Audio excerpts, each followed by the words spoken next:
Hello friends, आप सभी का स्वागत है आपके अपने यूट्यूब चैनल गवर्नमेंट तक पर। हम हैं गवर्नमेंट तक कलम से क्रांति।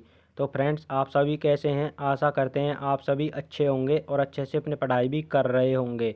तो फ्रेंड्स, जैसा कि आप सभी ने थंबनेल पर देख लिया होगा, आज की क्लास हमारी एसएससी जीडी 2023 में पूछे गए जी के क्वेश्चन के ऊपर होने वाली है। जहाँ से फ्रेंड्स आपके किसी भी एग्ज़ाम या फिर एसएससी जीडी 2023 के लिए इम्पोर्टेंट क्वेश्चन होने वाले हैं। क्योंकि फ्रेंड्स, आप सभी को पता ही होगा कि हर किसी एग्ज़ाम में आपके प्रीवियस ईयर से क्वेश्चन देखने को मिलते ही मिलते हैं। तो चलिए फ्रेंड्स, क्लास की शुरुआत करते हैं।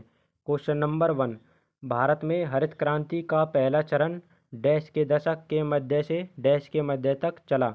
1960 से 70 के मध्य। तो भारत में हरित क्रांति का पहला चरण 1960 से 70 तक। एनएसपी डैश एक स्वैच्छिक परिभाषित योगदान से सेवानिवृत्त बचत योजना है जो ग्राहकों को सुव्यवस्थित बचत से अपने भविष्य के बारे में इष्टतम निर्णय लेने में सक्षम बनाती है। राष्ट्रीय पेंशन प्रणाली। भारत में 10 की जनगणना करने की जिम्मेदारी किस मंत्रालय के पास होती है? गृह मंत्रालय के पास। 1 मई 2022 को नीति आयोग के नए उपाध्यक्ष के रूप में पदभार किसने संभाला? सुमन के बैरी ने। तो वर्तमान में नीति आयोग के उपाध्यक्ष सुमन के बैरी और वर्तमान में नीति आयोग के सीईओ कौन है? BVR सुब्रमण्यम। 2019 में भारत डैश मिलियन टन इस्पात का विनिर्माण कर संसार में कच्चा माल उत्पादक में दूसरे स्थान पर था, 111 मिलियन टन। एशियाई खेल 2018 का आयोजन किस देश में किया गया था? इंडोनेशिया में। इम्पोर्टेंट क्वेश्चन है फ्रेंड्स। कोशिका आकार का कौन सा युग्म सही है? 1 और 2 दोनों सही हैं, यानी कि लाल रक्त कोशिकाएं गोलाकार होती हैं, पेशी कोशिकाएं त्रिकोणरूपी होती हैं। हेमिस पर्व किस राज्य में मनाया जाता है? लद्दाख में। पुरुषों की श्रेणी में फेंके जाने वाले डिस्कस में प्रयुक्त डिस्कस का व्यास और वजन कितना होता है? तो इसका वजन तो होता है 2 किलोग्राम और व्यास 22 सेंटीमीटर। फ्रेंड्स, आशा करते हैं आपको क्लास अच्छी लग रही होगी। अगर आपको क्लास अच्छी लग रही है तो कृपया लाइक, शेयर, कमेंट और चैनल सब्सक्राइब जरूर करना।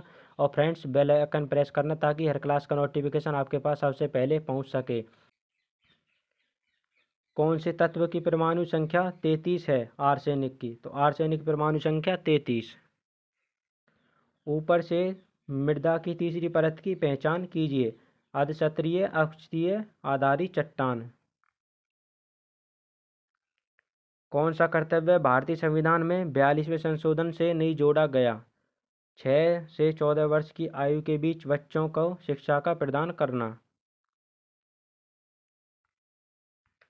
सितंबर 2022 में भारतीय रिजर्व बैंक द्वारा यस बैंक के गैर कार्यकारी असंकलित अध्यक्ष के रूप में किसे चुना गया? रामा सुब्रमण्यम गांधी जी को।